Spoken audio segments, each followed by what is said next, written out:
En tout cas bakota ki bazala ki mwa mingi nga na teka mapa naza mama veuve bakota ki na ndako basala ki sabotage ya koleka pe nazalaki na mwana na ngai mpona botaka mwana moko moko akufa atikilanga mwa koko na nga oyo aza pene na ngai yabo alang bakotaki bazwaki ye en tout cas babebisaki ye nga kozanga boyebi potala bazwaki nga bakoti bazwi bambongo onga nazalaki na onga zango tekela mwa mapa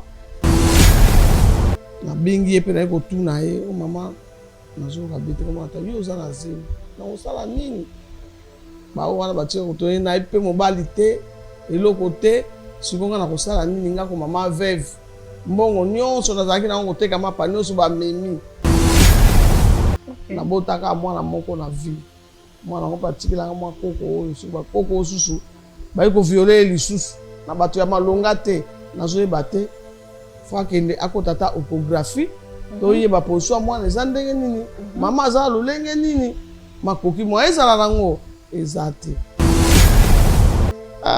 pasomeli ngai yawa naotaka mwana ngai ya mokie 16 ans bakobebiselanga mwana ngai nayebi te na kati na eza nini Est-ce que bakulu nango yebaki bango? Toyebaki bango te, nayebi ata moko te. Bakotela biso na ndako bakulu na bamenasa biso babuki porte. Kota bakotaki bazwi oyo azalaki nango mposa mbongo bilamba vike baviolaki mpe ngai. Baviolaki yo? Nabombaki naesaki koko na soki na mone kwa soko mdeye mokolo ntina oyebisi eza te mpo akoma ede na choc. Eza zembe nakomi de na 8 mois. Mais nakokoma na 8 mois leti eza te dono kama munga eza te. Po mobana eza te bakulu na yo mpe nayebi te elonga motu te tikale mpe omona mpe motu te. Donc soki na comprendre bien mokolo bakulu na bayaki nde moko ya bakulu nazwaki moko azwaki ngai nde aviolaki ngai nde aviolaki na mikolo nde nakomona sente mwa kolala kobwaka basoi esala yango vraiment bien te nayo tuna ya quartier nde bayebisi nga ke eza zemi na mama likambo te osali bongo osali bongo eza malamu bapasi bazomona mwana 8 mois zema 8 mois eloko te kushi te bisungi mpe eza te.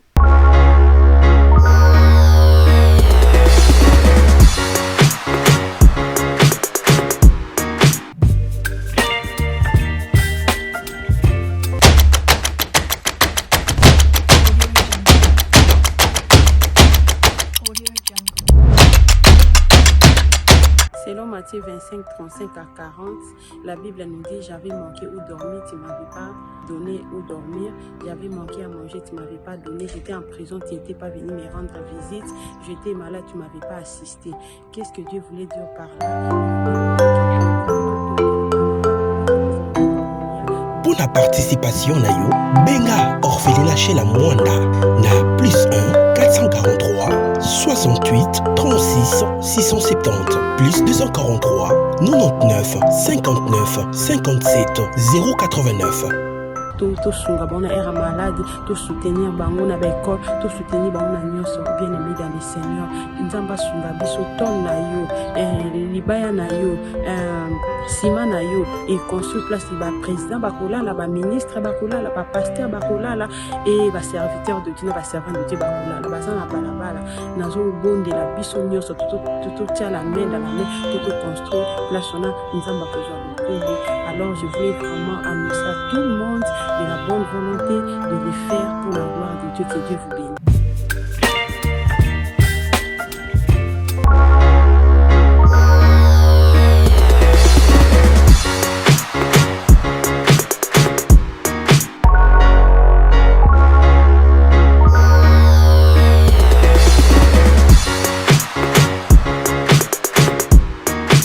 Bozali ebele bokolanda biso un peu partout dans le monde wana na pesi bande konyoso bakolanda biso en tout cas le sac on a bino pe mbote bisika bizwami bino tika ete nzamba lola apambola bino faire plaisir c'est mon devoir c'est de vous faire plaisir étant donné la présentatrice de cette émission. Bravo Jésus, bravo Jésus. Cette émission a pour but de réconcilier les hommes avec Jésus-Christ de Nazareth. Nalobaka souvent dans cette émission, bravo Jésus-Christ, car c'est lui qui est le chemin, il est le chemin de la vie et de la vérité. Tozotala masolo ya bandeko kosala pasi kolelisa, mais nasengaka mingi tomizonga. Tomitala kati na biso, bisikani to bebisi, bisikani to salaki mabe, bisikani to ibaki, to senga baninga pardon. Parce que okobanda ko parcourir Bible comme on a de Genèse à Apocalypse, Christ azolinga biso kaka to se repentir, to bongola mitema. To bongola mitema parce que Yesu azoya déjà. Merci beaucoup l'équipe technique Mobimaya Chebiso Télévision. Là je vois Elias Sinandoukou, na pesi mbote bisiko zali, na bosanité des juges mon solo, les certifiés, coup de chapeau à vous. Merci beaucoup pour namsala kitoko bozo la biso. Merci beaucoup parce que ce moment on a ba image à kitoko boy, ba son à kitoko boy. Derrière ça il y a de grands hommes. Il y a mon solo et Elias, nzambe nanga pambola bino et puis nzamba pambola papa Cheikh Mukadi na pesi mbote na bosanité. Maman Lady Mukadi, mbote na yo yango wana, chebiso wenze bonne année yango yo bonne année, bozongisi ba botine biso ba article biloko bolingi to na nyonso ba soso, ba fufu, ba loso, ba semoule, ba milki, ba huile, botinde biso yango, botine biso ba article biso tozongisi bino ba prix livraison eza à domicile non loin ya commune Lemba c'est $10, ba commune eza musika $15, opeleki musika c'est $20. Voilà, merci beaucoup na bande kono so bazo soutenir émission na biso ya Bravo Jésus. En tout cas nzambe nanga akozanga te ko pambola bino, coup de chapeau à vous. En tout cas que Dieu vous bénisse. Dieu vous bénisse partout dans le monde.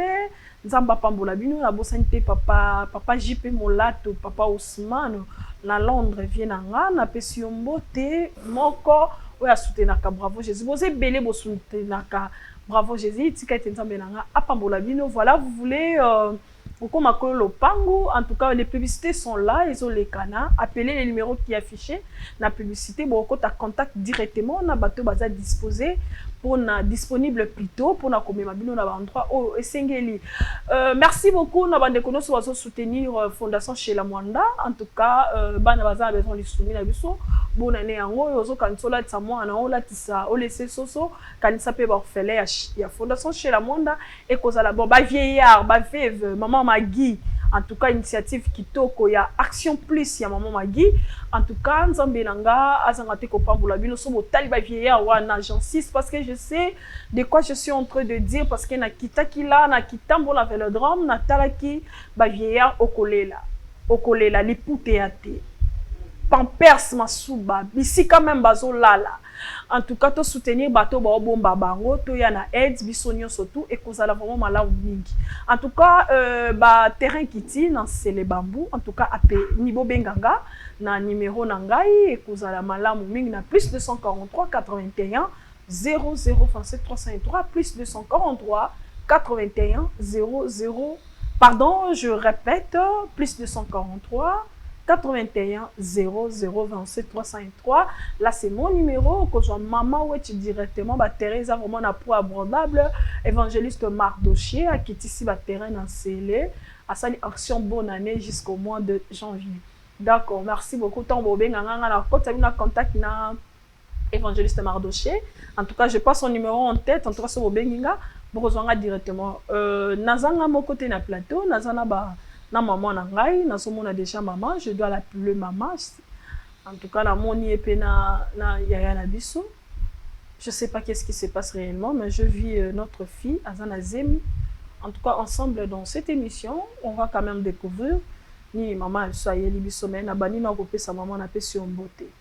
Mbote maman ngai. Ngai na ye awa pona. Kombo na nani maman? Kombo na nga maman Elisa. Maman Elisa. Maman Elisa. Ok. Maman Elisa oza malamu. Naza malamu. Na ye awa pote naza maman veuve. Ok. Na ye awa kulela pote ba kuluna ba kote la ebiso na nda. Zela maman tokubanda malembe. Na pesa pe nanu yaya nanga kuna mbote. Ape na ozongela yo. Obi maman Elisa. Maman Elisa. Ok. Yaya yo ba bengi ona kombo nani? Divine. Comme no Divine. Ok, d'accord. avant na tuna bino mituna ya divine na kosinga tosambela nani. Merci. Ok, avant to banda masolo tosambela. Est-ce que tokoki kobondela mwa moke? Nzambe tata topesi yo lokumu tozongisi moma ona sina loboko na yo tika ete kembo na pe lokumu ezonga na mboka na yo tika ete masolo nyonso tokosolola awa lokumu kaka ezonga epai na yo. Seigneur, na tiki République démocratique du Congo entre tes mains. Ce moment est très compliqué. Oezo senga ke prière na biso oyo kabiso mawa okitisa mawa na ope kimia elata mboka Congo. Kina kotika bandeko nyonso to bazana ba difficulté, bazana ba problème, bazana ba souci. Nzamba lola yondo sondaka le cœur et le rond tika ete loboko na o ekita ekangola ebikisa epesa solution na kombo na Yesu Christ Masia. Amen. Amen. Amen. Là, c'est une façon de dire merci à Jésus-Christ de Nazareth parce qu'il y a des sponsors numéro 1. Il y a cette chaîne, il y a l'émission Oh Bravo Jésus. Maman Elisa Suko na Zongelio, Nini Memio Anna Bravo Jésus. Je sais pas, minga awa ezali pasi pote bakulu na bakotela inga na ndako. Ok. En tout cas bakota ki pazala ki mwa mingi. Nga na teka mapa na za mama veuve. Bakota ki na ndako basala ki sabotage ya koleka pe na zaki na mwana na ngai. Pona botaka mwana moko. Mwana moko akufa atikilanga mwa koko na nga oyo aza pene na ngai yabo. Alang bakota ki bazwaki ye en tout cas babebisaki ye. Nga kozanga boyebi potala bazwaki nga bakoti bazu ba mbongo onga zaki na onga zango tekela mwa mapa. Ona sungelaka bango pona bokola bango. Ok. Nga nazaki na boyebi te nazomona ka mwana na tunie mwana nini. Okoko eloko te. Nga niko na omona ozolala lala na mona bien te o te koko eloko te to vanji na otalaka mwana na tunie penza baninga babite mwana wana koko no wana ntuko na mona lokwa za malamu te na bingi ye pe na ko tuna ye o mama nazoka bete kama ata yo za na zemi na osala nini ba wana batika ko to na ipe mobali te eloko te sikonga na kosala nini nga ko mama veuve mbongo nyonso nazalaki na ngo teka mapa nyonso ba memi siko ngai yo susu ba tiko tikila nyonso na mukumba siko so na ke kofunda naza na famille te oya kosunga ngai ke na kende musu balandela nga likambo yango na ko tika siko ndo omoni oboye zemi oyo ekomi na 8 mois azomata kilo te le couchement bien zate eloko moko te nazomona ndenge na kosala te yango namoni nga baninga pe bazaka baninga malamu bazali na mokili oyo voisin moko tozaka na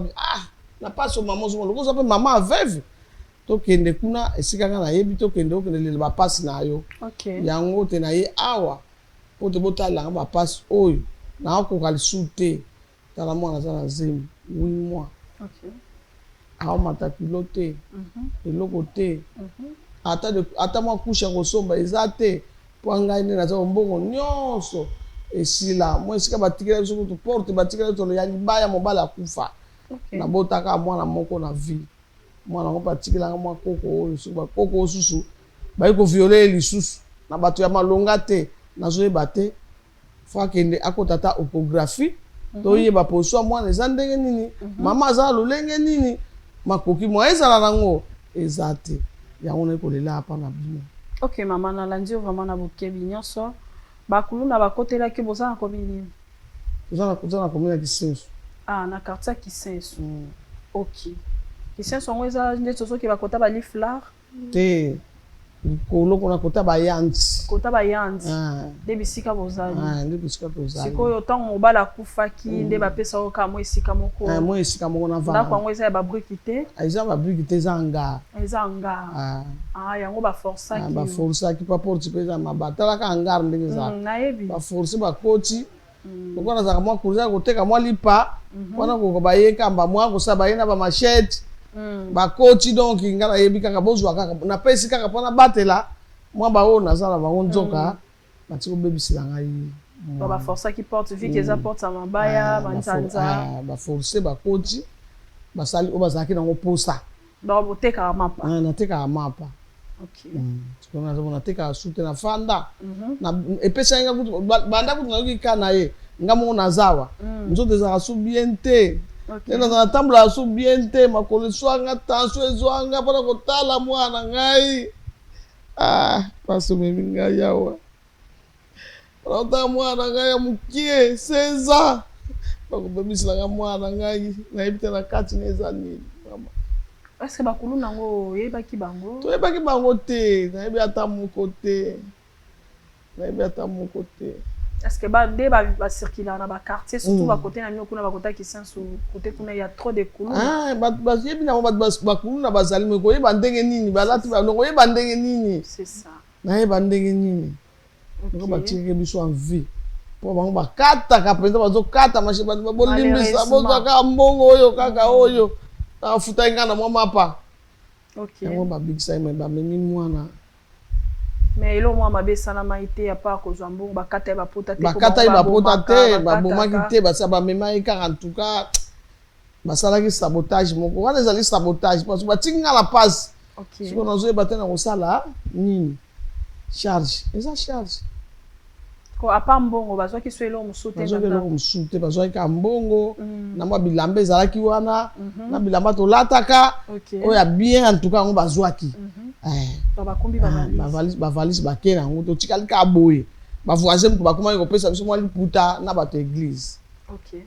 Bon bo contactaki ata la police eza mwa zinga na bino te. La police ba ata okogelo bana bango bazo sala eloko te. OK. Lobaki bango ba ye bakangi mais yo so okeka ko ba plainte na yo ko sala plainte ba sali nga boye bango sani. Bon bezate. Bon bezate. Baluka na bango ka wana esili. Batali kaka esili. OK. Voilà, merci maman na permission moi muke na solana na yaya. Yaya obaki kombo nani? Pardon?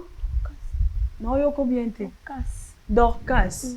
Okokoma tsa moi muke voix na je comprendre yo za na zemi mais bongisa moi voix na yo.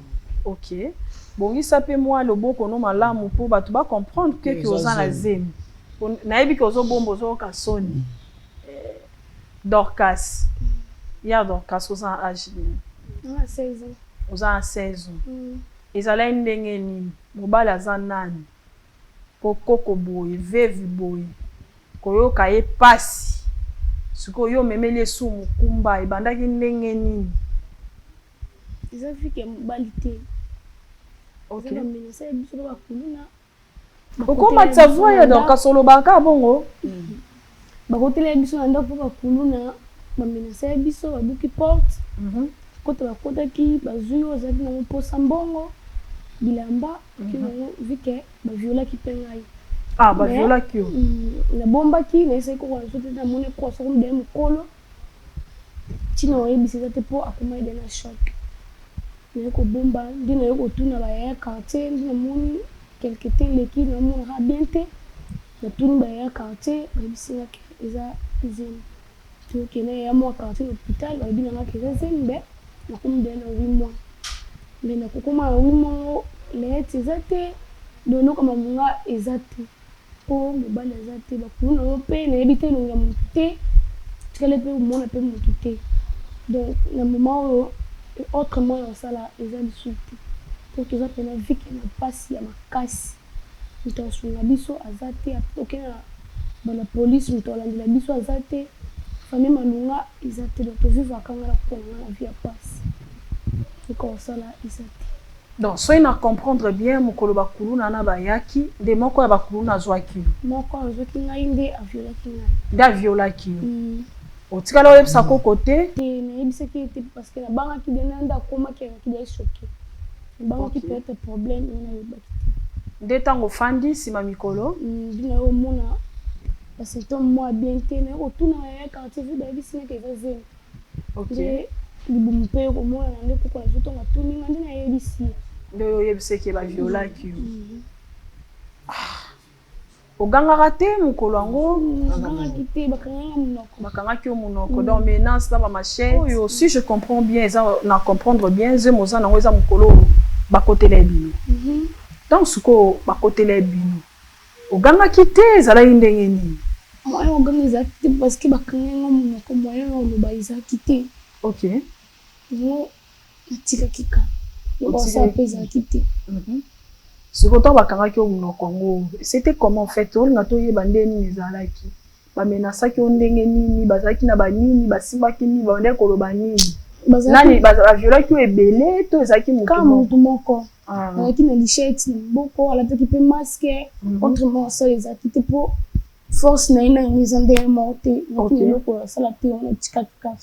Ya ondo tika kinde ba violé yo, après nde o moyo yebisa koko wana nde ezalaki te. Après sima mikolo nde na omona symptôme moko kolala koboka basoi esala yango vraiment bien te na yo tuna ya quartier nde bayebisinga ke eza zero nde bayebisanga ke eza zero okomatisa yango kasi boye omatisa boye nde bayebisinga ke eza zemi yango nayeki nsima nango nde ntango libumo yo omona na kwa so ko tuna ngandi na yo ko ibisa ye vérité ke o isalamaka jour bakuluna bakota ba jour bakuluna bakota tu ako remarquer au comme na zemi na mwani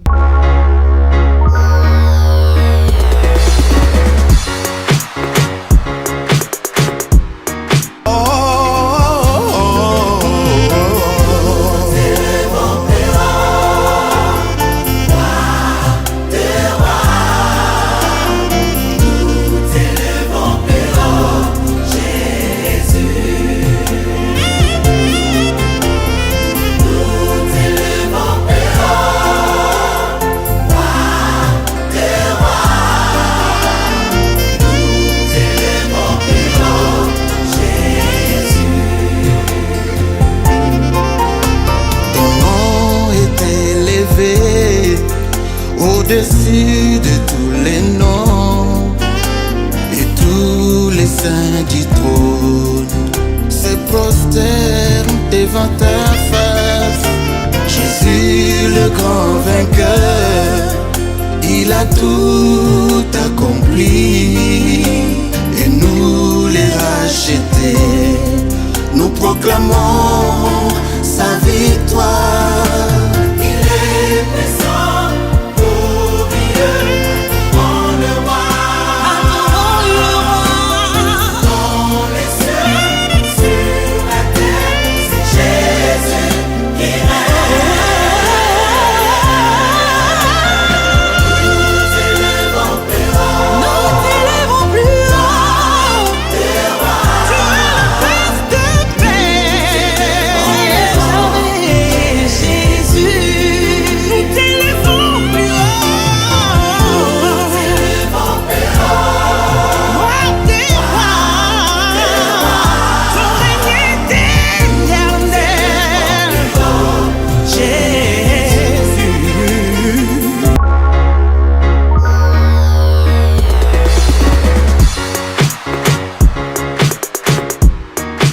remarqué on va 3 mois 4 mois bah oui moi ndeli bu mwevimba je te comprends oza mwana muke nazo comprendre yo oza mwana muke je te comprends vraiment en fait balboso zoazemi c'est tout à fait normal oyeba ba date wana tem sunga ndem no compliqué au mwa muke mais ezeme bandaka na mwa ebandeli ti tozo kende malembe sko nde na ngai na yeba ba mwa bon vu pour que hôpital c'est un peu compliqué pour comprendre oza pe mwana muke mais nde oyoka ka ba malaise wana nde osala esikoni na salaki na kine ko tuna ka po ba ya quartier ba ya quartier ndi ba yebise kinga ke za zemi moko nda menga no hôpital ba bike eza zemi mimi on hôpital eza zemi nde tant on remarquer eza zemi apo sala eni après na yebisa koko na biso oyebisa koko na bino ko biso pe autrement on sa eza kite po parce que ana mbongo tim to sunga biso pe azati to sunga bino pa azati siko ozo vivre ndeni bo vivre ndeni to vivre kana bo ba to quartier ko kabela biso ya olia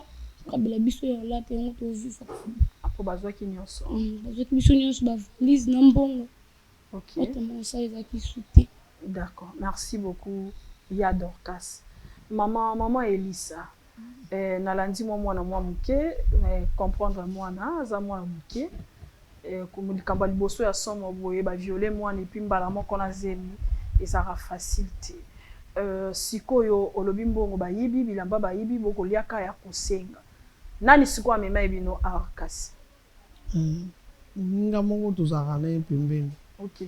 Voisin moninga mozalaka pembeni ayaka wana ayaka kotala ndeko na ye soki ayeka namonaka kaka alekaka wana mama apesanga aleki mais namonaki mpenza aye alobi ya mama nakosunga yo namema yo na émission na biso esika basalaka okende koloba likambo mpo nazosepela te comportement ne bozovanda basunga bino nga mama likambo te osali bongo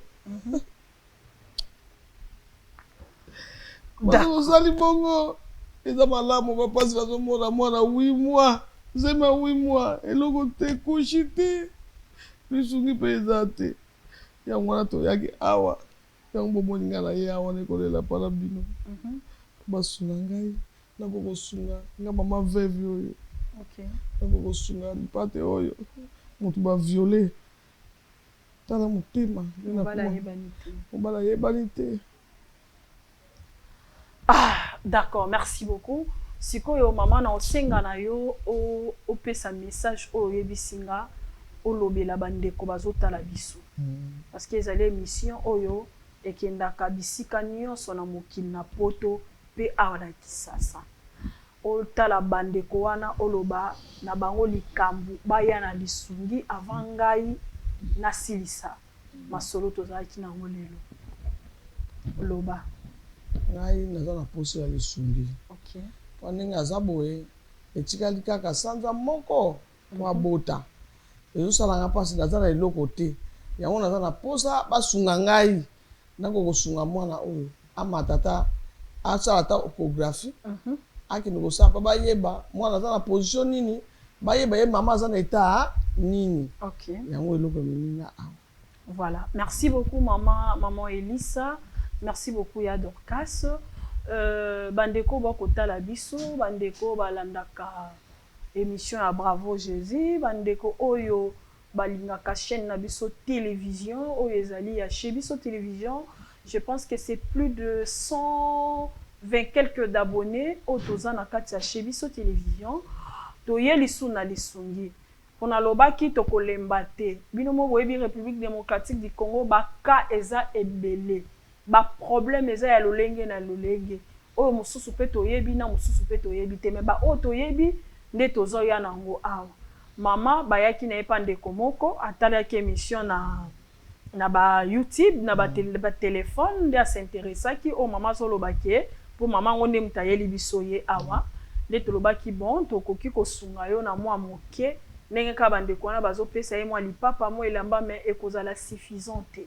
Lokwa mama azana mwa makasi mwa mukena no ya koteka vike ndenge olobi makolo pasi tension soki moye ezali à part mwana mususu azali te mwana mususu azali te ka bana bandeko mususu azali me misika OK à part mwana nazalaka na ye d'accord azalaka na ye na botaka mwana moko mama d'accord bino mo boyebi ba famille na biso ba famille na biso africain ndenge ezali nous les Congolais comment nous fonctionne oza nango kande ya yo mwana na yo kaka ndeko nango kaka ya na yo donc tosunga maman na biso Elissa tosunga ya Dorcas aza déjà na je crois 8 mois mois prochain déjà d'ici janvier il faut abota en tout cas à côté échographie te les ezalité nayebi que toza na période ya bonne année toza na période où peut-être dépense ça ma famille na ba famille mais lisungi na yo pe na kata calcul na yo soko sungi maman Elissa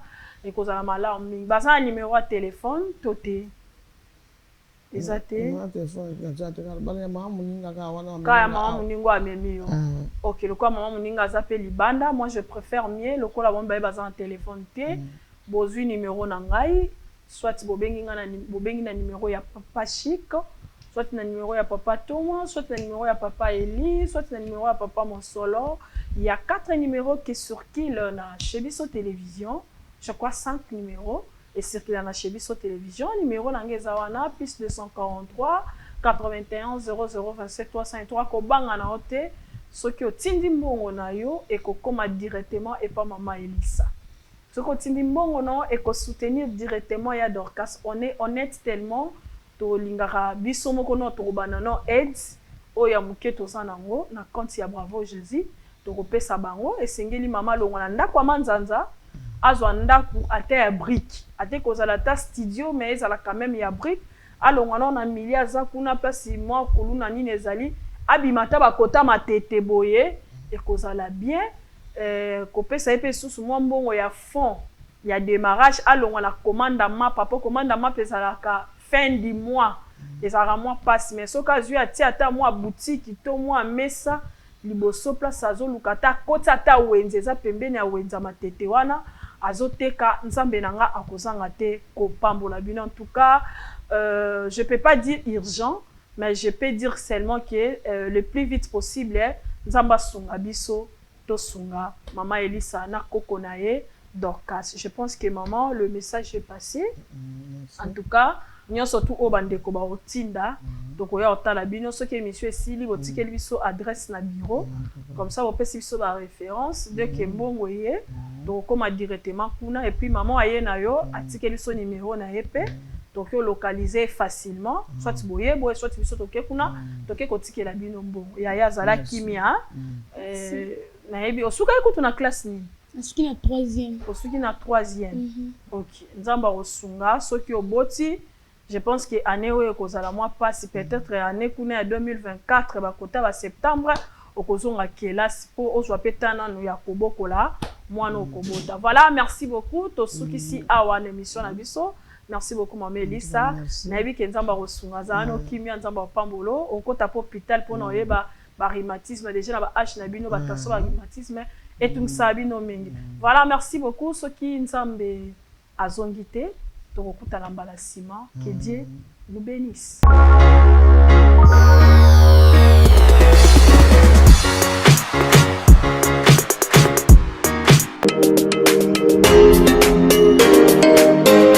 Bonjour, je suis Madame Maggie Dorcas Nzumba Muteba, présidente de l'ONGD Action Plus. Nous avons eu l'engagement de créer cette ONGD Action Plus suite aux multiples injustices socio-culturelles que nous avons eu à observer. Entre autres, la marginalisation de la veuve par la belle famille, la discrimination de la jeune fille par la société, la non prise en charge des personnes vivant avec handicap. C'est pour toutes ces raisons que nous avons mis en place des projets, des programmes et des activités, tous réunis au sein d'une structure que nous voulons bien appeler ONGD Action Plus. Notre vision est de donner les sourires aux personnes vulnérables. Et nous avons comme mission la motivation, la sensibilisation ainsi que la distribution des biens de première nécessité. La formation professionnelle en vue de la réinsertion dans la société de personnes vulnérables.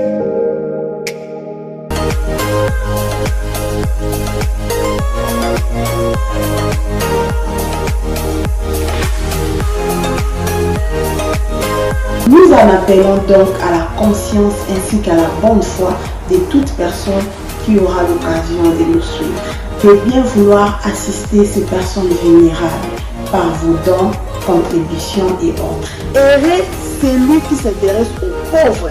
Au jour du malheur, l'Éternel les délivre. Bien aimé, un bon terrain pour s'aimer.